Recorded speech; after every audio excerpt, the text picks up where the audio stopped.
Bonjour à tous et bienvenue dans un nouvel épisode de Décoder. Ce mois-ci, on va décoder pour vous le métier de chargé de réglementation C2E.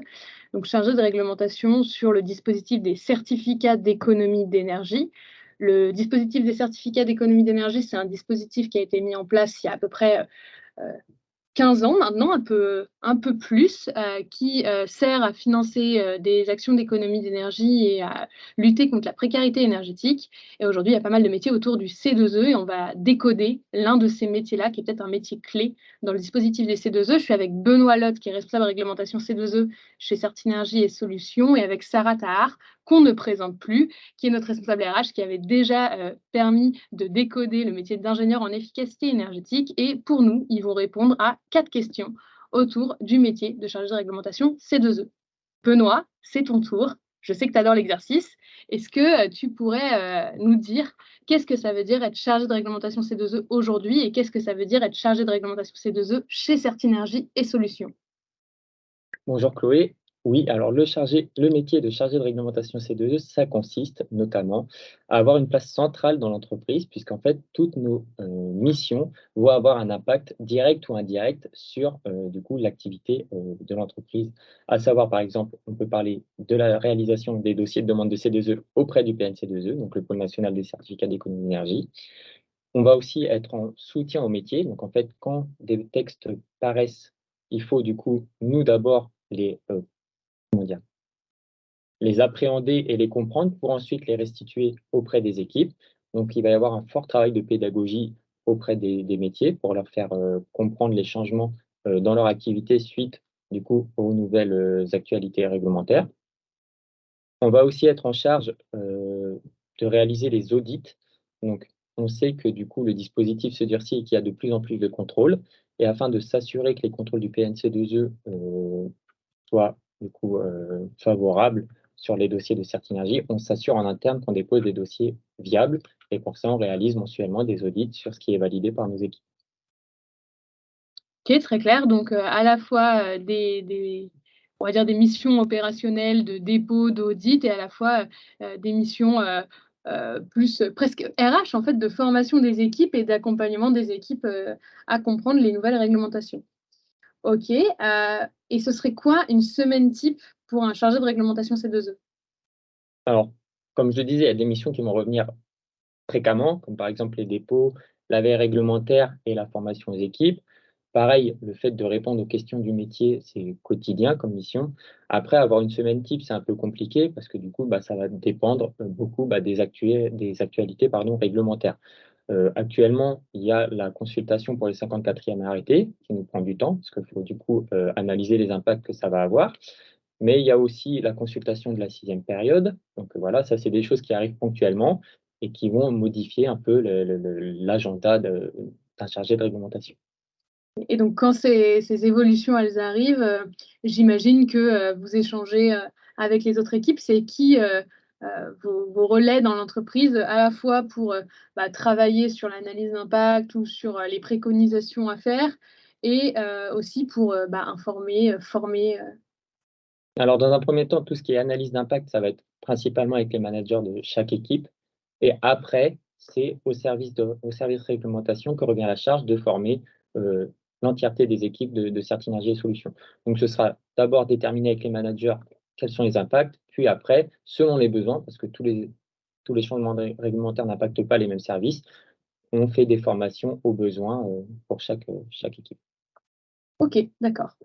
Je rajoute quelque chose par rapport à ce que dit Benoît. L'équipe réglementation est aussi en lien avec, par exemple, l'équipe IT pour, informatique pour, tout ce qui va être changement dans les systèmes, la direction pour tout ce qui va être analyse, des textes qui ont un impact, majeur, les équipes marketing pour, le partage des informations clients. Donc, l'équipe réglementation, elle est vraiment au cœur aujourd'hui, de l'activité de l'entreprise sur la partie certificat Oui, d'économie d'énergie. effectivement, chaque évolution, peut avoir un porteur, au sein du métier, mais il y aura toujours un porteur du coup, qui ne change pas, c'est quelqu'un du service réglementation qui sera toujours, heu, en suivi des différents impacts et des évolutions.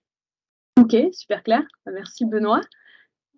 Si on passe côté Sarah, maintenant d'un point de vue plus, RH, quels sont les prérequis aujourd'hui pour exercer ce métier? Merci Chloé. Alors effectivement, d'un point de vue RH, alors je vais rebondir sur ce que vient de préciser Benoît sur les missions. On parle de rechercher l'information, de la transmettre, donc on va attendre une personne plutôt curieuse, plutôt pédagogue. Alors pourquoi curieuse? Aujourd'hui, le monde du C2E, on n'a pas un code, quand on a le code du travail, code civil, etc. Donc on a besoin de chercher l'information, donc il faut avoir la bonne méthode, la bonne technique, il faut aimer ça. Donc ça, c'est une des premières compétences qu'on attendrait d'un chargé de réglementation. Il faut pouvoir interpréter aussi la réglementation. C'est jamais simple en droit. Et ce qu'on va attendre aussi, c'est beaucoup de rigueur, rigueur administrative. Ça reste un métier administratif, excusez-moi, et beaucoup de rigueur dans la gestion des dossiers, dans le contrôle des dossiers et le dépôt des dossiers. Donc ça, c'est les compétences premières qu'on va attendre d'un chargé de réglementation. Mais ce qu'on attendra aussi, de façon plus concrète, pour un recrutement par exemple, c'est que la personne ait déjà une expérience dans le monde du C2E, du dispositif C2E. C'est un idéal. D'accord. Ok, donc les profils que vous allez rechercher côté ressources humaines quand on lance un recrutement, c'est plutôt des profils qui donc ont une expérience dans le dispositif des C2E, mais quelle expérience? Alors, effectivement, en termes d'expérience dans les C2E, il y a tout un tas de métiers qui existent, hein. Alors, si on parle de Certinergie, particulièrement des postes qu'on peut avoir chez nous, donc on va parler de chargé d'opération, qu'on peut appeler aussi gestionnaire de C2E, chargé d'instruction dans d'autres entreprises. Donc, ce sont des métiers qui amènent au poste de chargé de réglementation. C'est une bonne passerelle. Le tout est de connaître le dispositif C2E. Effectivement, on passe souvent par la porte du métier administratif C2E pour pouvoir évoluer après sur d'autres fonctions, comme le poste de chargé de réglementation. Et si je m'adresse au plus jeune public qui pourrait poser la question du parcours scolaire, alors il n'y a pas de cursus scolaire idéal pour travailler dans le C2E. Aujourd'hui, ça n'existe pas. Par contre, on peut envisager un diplôme de Bac+2 à Bac+5 dans le monde des énergies renouvelables et autres, si on envisage de rentrer dans le monde des C2E, et ce serait un bagage intéressant pour commencer à intégrer le dispositif C2E dans l'entreprise. Puis peut-être en complément, nous aujourd'hui on voit hein, que les chargés de réglementation ou les responsables de réglementation, ils ont souvent des profils en effet sur des études peut-être d'ingénieurs aussi, qui ont un intérêt pour l'énergie, ou alors plutôt des profils administratifs qui sont arrivés au fur et à mesure sur des postes de chargés de réglementation. Exactement. Et on Ok. peut même envisager une personne qui a initié des études en droit, qui aimerait se réorienter dans le monde des C2E. C'est possible parce que la personne qui a initié des études en droit aura les réflexes qu'on attend en termes de recherche juridique, d'interprétation, de veille et d'accompagnement des équipes. Donc c'est aussi une passerelle pour les personnes qui sont dans cette filière et qui aimeraient rejoindre notre entreprise. Ok, donc pour devenir chargé de réglementation, est-ce que l'une des voies possibles pour les plus jeunes, c'est l'alternance? Effectivement. Alors pour moi, l'alternance, c'est la meilleure des périodes d'essai qui existent. C'est une vraie valeur ajoutée sur le CV de ces jeunes-là. Et c'est vrai que l'alternance, oui, enfin, je ne vais pas plus compléter que ça, mais oui, en tout cas, c'est une voie qui est extrêmement pertinente et intéressante pour avoir une valeur ajoutée versus ces autres CV qui n'ont pas forcément d'expérience dans ces 2 heures. Ok, très clair. Et Benoît, en préparation de cet échange, on parlait de l'évolution du poste de chargé de réglementation C2E depuis le début du dispositif. Pour toi, c'est quoi les grandes évolutions et est-ce qu'aujourd'hui, il y a plusieurs manières d'être chargé de réglementation en fonction de l'entreprise dans laquelle tu travailles? Alors, je pense pas qu'il y ait plusieurs manières parce que la réglementation est la même pour tous. Après, oui, il a évolué parce que typiquement, il y a eu la mise en place des contrôles. Donc, du coup, ben, pas mal fait changer le métier de chargé de réglementation parce qu'il a fallu les incorporer à nos process qui n'existaient pas avant. Lors des dépôts, pareil, bah, ça change la méthodologie de dépôt.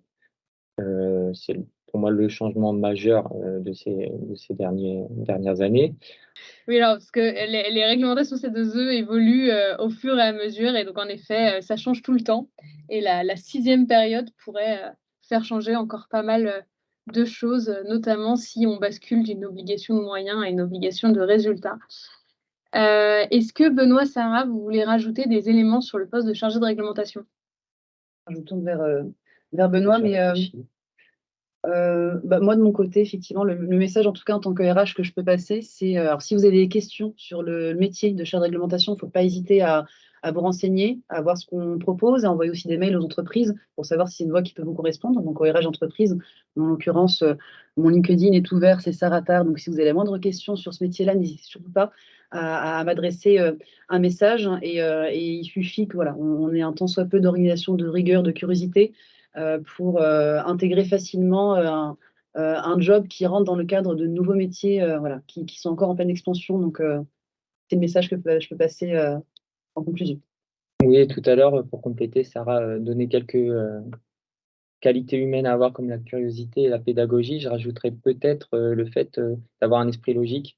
C'est important pour l'analyse des textes et aussi être capable de peser pour et contre et d'être impartial. Quand quelqu'un vient poser une question, faut pas apporter une réponse selon l'affinité avec la personne déjà, parce que ça peut arriver, il faut surtout pas le faire. Et il faut être en mesure de se dire: «OK, les textes disent ça, mais l'enjeu business, il est de temps. Est-ce qu'on peut concilier les 2?» Même si dans les textes, ça tendrait plus, à un an, voilà, faut savoir mesurer le risque, et l'opportunité, liée à la question. OK, super clair. Peut-être, pour finir cet épisode, je vais le dire parce que, Sarah ne l'a pas dit, je pensais qu'elle le dirait. On a 2 postes ouverts aujourd'hui, en lien avec la réglementation. Donc un poste, d'adjoint pour venir, seconder, Benoît dans l'ensemble des tâches autour de la réglementation C2E et un poste de chargé de réglementation pour venir renforcer nos équipes. Le dispositif des C2E, c'est un dispositif qui, fonctionne bien, qui a tendance à prendre de plus en plus de place et donc c'est un secteur d'avenir pour ceux, et celles, qui voudraient commencer à travailler dedans. Il me reste à vous remercier Benoît, Sarah. Merci pour la participation Merci pour Merci. l'invitation. et puis bon après-midi à tous et à dans 2 mois pour un futur épisode de Décoder qui sera probablement, plus technique sur la régulation intelligente, dans les usines. À très bientôt.